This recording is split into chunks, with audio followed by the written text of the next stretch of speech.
আমৃত্যু ভালোবাসি তোকে সিজন 2 পর্ব ৪৫-৪৬। লেখিকা ফারজানা মনি। গল্প পাঠে আমি অরোরা ইসলাম। ঘড়ির কাঁটায় সকাল ১০টা, কিন্তু মিম আর আইরিন এখনো ঘুমিয়ে। সচরাচর তারা এত ঘুমায় না কখনো। তাছাড়া খানবাড়ির একটা বহু পুরনো রীতি হলো বাড়ির সকল সদস্যরা ভোরে উঠে ফজরের নামাজ পড়বে।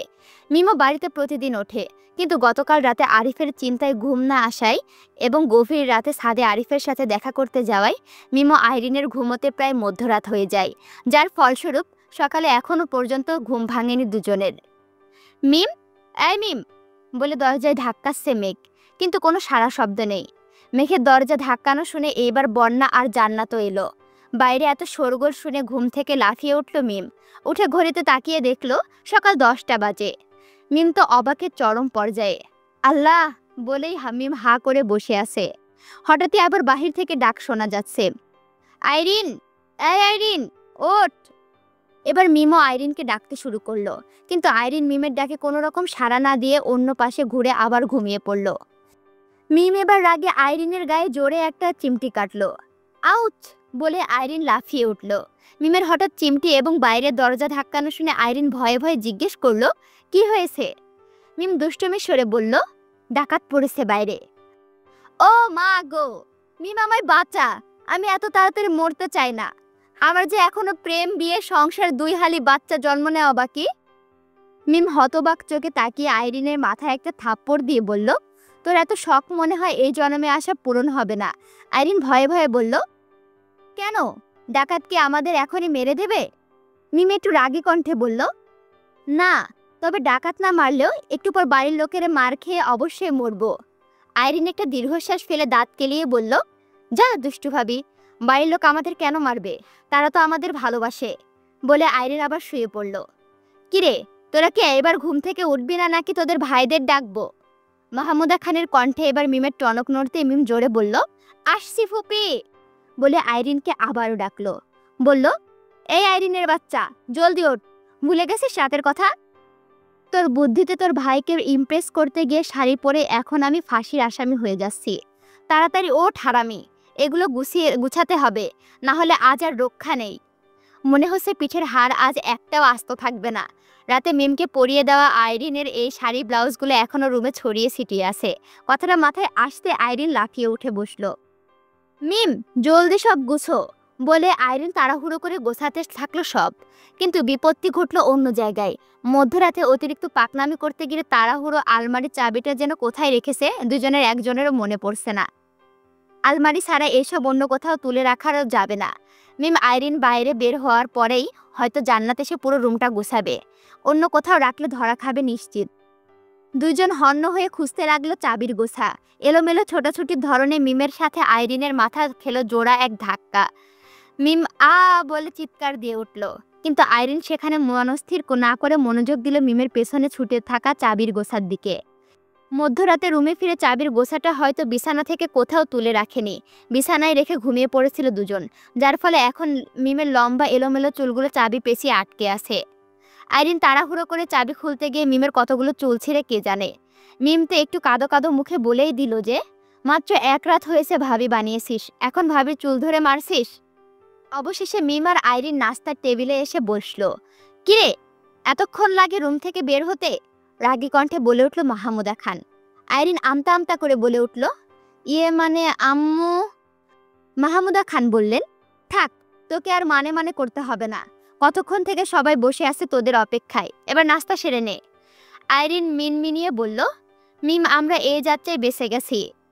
মিম বলল, কিরে, এমনিতেই লেট করে বের হলি, এখন আবার দুজন কি ফিসফিস করছিস? মিমের বরাবর সামনের চেয়ারে বসে বলে উঠল মেঘ, না আপু, কিছু না। এবার সকলে খাওয়া শুরু করলো। তানভীর দেখে দেখে বন্যার প্রয়োজনীয় খাবার তার প্লেটে দিচ্ছে। পাশ থেকে আদি বলে উঠল, ভাইয়া আমাকেও একটু দাও, আমি তো বৌমনি ছোট। আদির কথা শুনে সকলে হেসে দিল। তানভীর কিছু না বলে আদির প্লেটে খাবার তুলে দিল। মেঘ একটু খেয়েই বারবার আবিরকে বলছে সে আর খাবে না, কিন্তু আবির তো ছাড়ার পাত্র নয়। সে কিছুতেই মেঘকে পুরো খাবার শেষ না করে উঠতে দেবে না। জোর করে নানান কথা বলে খাওয়াচ্ছে মেঘকে। আসিফ, আরিফ, মিম, আইরিন তারা যার যার মতো খাচ্ছে। মাহমুদা খান ও জান্নাত সবাইকে নাস্তা পরিবেশন করছে। হঠাৎই মিমের কানে বাজলো এক অন্যরকম সুর। মিম হকচকিয়ে গেল। কি ম্যাডাম, ঘুম হয়েছে? মিম পাশে তাকিয়ে দেখলো তার পাশের চেয়ারে আরিফ বসে আছে। আরিফকে দেখে মিম বিশাল এক চমক পেল। দুরু দুরু বুক নিয়ে মিম বুঝতে পারছে না খাবে নাকি উঠে চলে যাবে, বা এই মুহূর্তে তার কি করা উচিত। কোনো কিছু না বুঝতে পেরে মিম উঠে যাওয়ার সিদ্ধান্তটাই নিল। কিন্তু আরিফ মনে হয় তার আগে থেকে জানতো, আর জানবে নাই বা কেন। সে জানে মিম কতটা লাজুক। মিম যেই না উঠে যাবে ঠিক সেই সময় আরিফ টেবিলের নিচ থেকে মিমের হাতটা চেপে ধরলো। মিম পড়লে আরও বিপাকে। যে মানুষটা পাশে থাকলে ভেতরের দুঃখকানি বেড়ে যায়, সেই মানুষটা যদি তার হাত ধরে রাখে তাহলে মিম কিভাবে স্থির থাকবে। এত ভাবনার ভেতরে হঠাৎই খেয়াল করলো মাহমুদা খান তার প্লেটে আরও খাবার দিচ্ছে।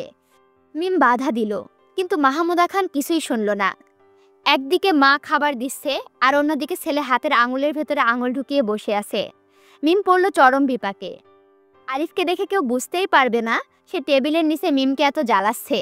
সবাই খাওয়া দাওয়া শেষ পর্যায়ে মিম আস্তে আস্তে বলল, ছাড়ুন, আমি উঠব।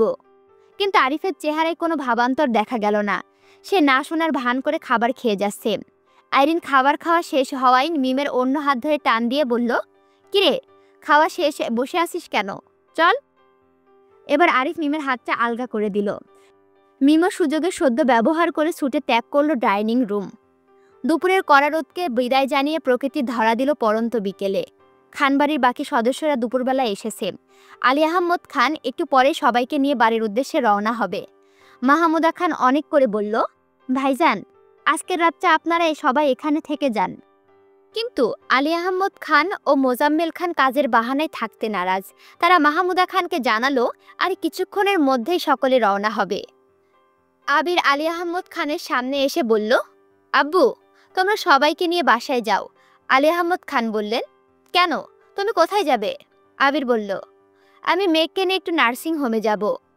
আবিরের কথা শুনে মালিহা খান, হালিমা খান ও আকলিমা খান এগিয়ে আসলো। জানতে চাইলো মেঘের শরীর ঠিক আছে কিনা। মেঘ বলল, আমি ঠিক আছি। পাশ থেকে আবির বলে উঠল, তোমরা এত টেনশন করো না প্লিজ, আমি ওকে নিয়ে ব্লাড গ্রুপ টেস্ট করাতে যাব। ওর রক্তের গ্রুপটা জানা আমাদের প্রয়োজন। মোজাম্মেল খান বললেন, ঠিক আছে, তোমরা সাবধানে যেও, আমরাও আর কিছুক্ষণ পর বের হব। আবির মোজাম্মেল খানকে সম্মতি জানিয়ে মেঘের কাছে গিয়ে বলল, রেডি হয়ে নিতে। মেঘ চলে গেল রেডি হতে। বন্যাও চলে গেল মেঘের পিছু পিছু। আলী আহমদ খান সকলের উদ্দেশ্যে বলে উঠল, তোমরাও যাও, সবাই রেডি হয়ে নাও। আবির মেঘ বের হওয়ার পর আমরাও বের হয়ে যাব। এ কথা শুনে সকলের নিজস্ব জিনিসগুলো গুছিয়ে নেওয়ার জন্য রুমের দিকে চলে গেল। যথারীতি মিমও যাচ্ছিল আইরিনের রুমের দিকে, কিন্তু হঠাৎই মিমের এক হাত টান দিয়ে অন্য এক রুমে নিয়ে গেল কেউ। রুমের এত অন্ধকার পরিবেশ দেখে মিম ভয়ে যেই না চিৎকার দিবে, আরিফ মিমের মুখ এক হাতে চেপে ধরে কানের সামনে নিয়ে এসে ফিসফিসিয়ে বলল, ভয় পেও না, আমি। ভিডিও দেখে দৌড় মেরে চলে যাচ্ছ, তা সাবস্ক্রাইব না করলে কি হবে? তাড়াতাড়ি সাবস্ক্রাইব করো আর বেশি বেশি লাইক কমেন্ট করো, যেন পরবর্তী ভিডিওটা দিতে আরও বেশি উৎসাহ পাই, তাড়াতাড়ি গল্পটা শেষ করতে পারি তোমাদের অনুপ্রেরণায়। কে কেমন আছো এবং কোথা থেকে ভিডিওটা দেখছো অবশ্যই জানাবে। আর ফেসবুক পেজ থেকে ভিডিওটি দেখে থাকলে অবশ্যই পেজটাকে ফলো দিয়ে আমাদের পাশে থাকবে। আল্লাহ হাফেজ।